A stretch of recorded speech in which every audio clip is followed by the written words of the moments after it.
अगर आप अपना पहला घर खरीदने की प्लानिंग कर रहे हैं और इसके लिए अपने म्यूचुअल फंड्स बेचने की सोच रहे हैं, तो ये फैसला आपके लिए भावनात्मक होने के साथ साथ फाइनेंशियल तौर पर भी बेहद फायदेमंद साबित हो सकता है। बहुत से लोग म्यूचुअल फंड रिडेम्पशन को सिर्फ जरूरत या प्रॉफिट टेकिंग मानते हैं, लेकिन एक्चुअल में ये आपके लिए एक बड़ा टैक्स सेविंग वेपन बन सकता है। इनकम टैक्स एक्ट की सेक्शन 54F ऐसी ही एक खास धारा है जो आपको लॉन्ग टर्म कैपिटल गेन यानी LTCG पर भारी राहत दिला सकती है, बशर्ते आप इसके नियम सही तरीके से समझकर लागू करें। ये नियम खास तौर पर उन लोगों के लिए या फिर कहें कि निवेशकों के लिए बनाए गए हैं जो अपने कैपिटल गेन्स को रेजिडेंशियल प्रॉपर्टी में निवेश करना चाहते हैं और अपने पहले घर का सपना पूरा करने का सही मौका ढूंढ रहे हैं। मान लीजिए कि एक निवेशक ने इस साल अपने इक्विटी म्यूचुअल फंड बेच दिए क्योंकि वो बिहार में अपना एक पहला फ्लैट खरीदना चाहता था। म्यूचुअल फंड बेचने से उसका LTCG 25 लाख रुपए निकला और नया फ्लैट लगभग 2 करोड़ रुपए का है। आमतौर पर लोग सोचते हैं कि घर खरीदने पर सेक्शन 54 के तहत छूट मिलती है, लेकिन असली समझ ये है कि सेक्शन 54 तभी लागू होता है जब आप एक रेजिडेंशियल हाउस बेचकर दूसरा रेजिडेंशियल हाउस खरीदते हैं, क्योंकि इस केस में निवेशक ने घर नहीं बेचा बल्कि म्यूचुअल फंड बेचे हैं। इसलिए सेक्शन 54 नहीं बल्कि यहाँ पर सेक्शन 54F लागू होगा। सेक्शन 54F तभी लागू होता है जब आप share, gold, mutual fund, plot या किसी लॉन्ग टर्म एसेट को बेचकर रेजिडेंशियल हाउस खरीदते हैं और आपके पास पहले से एक से ज्यादा घर नहीं होता। यानी ये नियम फर्स्ट टाइम होम बायर्स के लिए एक तरह से हिडन बेनिफिट होता है। सेक्शन 54F का सबसे बड़ा फायदा यह है कि अगर आप म्यूचुअल फंड बेचकर मिले पूरे कैपिटल गेन को नए घर की खरीद में लगा देते हैं तो पूरा LTCG टैक्स जो है वो माफ हो सकता है।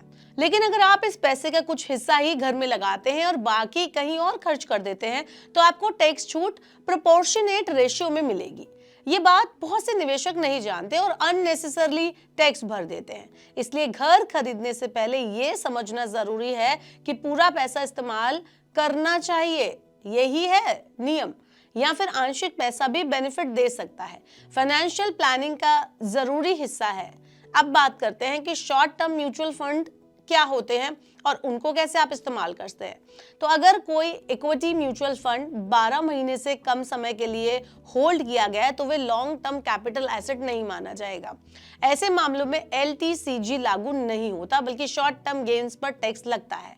नए टैक्स रिजीम में अगर आपकी बाकी इनकम 4 लाख रुपए से ज्यादा है तो शॉर्ट टर्म गेन्स पर 20% टैक्स लगेगा। वहीं पुराने टैक्स रिजीम में अगर आपकी टैक्सेबल इनकम LTCG को छोड़कर 5 लाख रुपए से कम है तो सेक्शन 87A के तहत आपका टैक्स जीरो हो सकता है।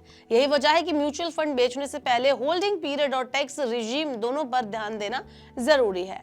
सेक्शन 54F के कुछ स्ट्रिक्ट नियम भी हैं जिन्हें ना समझने से आपका सारा टैक्स जो फायदा है वो वापस भी लिया जा सकता है। अगर आपने जो घर खरीदा है उसे 3 साल के अंदर बेच दिया तो पहले मिली टैक्स छूट रिवर्स होकर आपकी इनकम में जोड़ दी जाएगी और आपको टैक्स भरना पड़ेगा।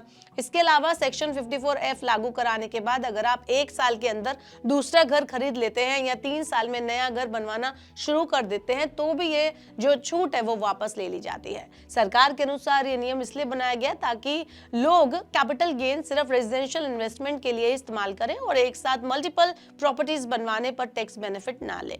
तो कुल मिलाकर देखा जाए तो म्यूचुअल फंड बेचकर घर खरीदना सिर्फ एक इन्वेस्टमेंट शिफ्टिंग नहीं है बल्कि सही टैक्स प्लानिंग के साथ ये आपकी जेब में लाखों रुपए डाल सकती है बचत के। तो फर्स्ट टाइम होम बायर्स के लिए ये धारा एक तरह का फाइनेंशियल सीक्रेट वेपन है, क्योंकि इससे घर की इफेक्टिव कॉस्ट कम हो जाती है और टैक्स का बड़ा बोझ हल्का हो सकता है। अगर आप भी अपने म्यूचुअल फंड बेचकर घर लेने की सोच रहे हैं तो सेक्शन 54F के नियमों को अच्छी तरह से समझ लें, प्लानिंग के साथ इन्वेस्टमेंट कर ले। गलत जो जानकारी है उसमें कोई भी आपने कदम उठाया है तो आपको टैक्स बचाने के बजाय टैक्स भरने की सिचुएशन में भी एक कदम डाल सकता है। इसलिए फैसला लेने से पहले अपने CA या फाइनेंशियल एडवाइजर से सलाह लें ताकि आप इस पावरफुल टैक्स बचत ऑप्शन का पूरा फायदा उठा सके। आप हमें कमेंट बॉक्स में बता सकते हैं कि आपके हिसाब से 54F सेक्शन जो है वो कितना बेनिफिशियल है और क्या आपने कभी इस बेनिफिट को इस्तेमाल किया है। नहीं, कॉमेंटर्स बेलो। ऐसे ही और वीडियोस के लिए देखते रहिए Money9 और सब्सक्राइब करें Money9 का यूट्यूब चैनल।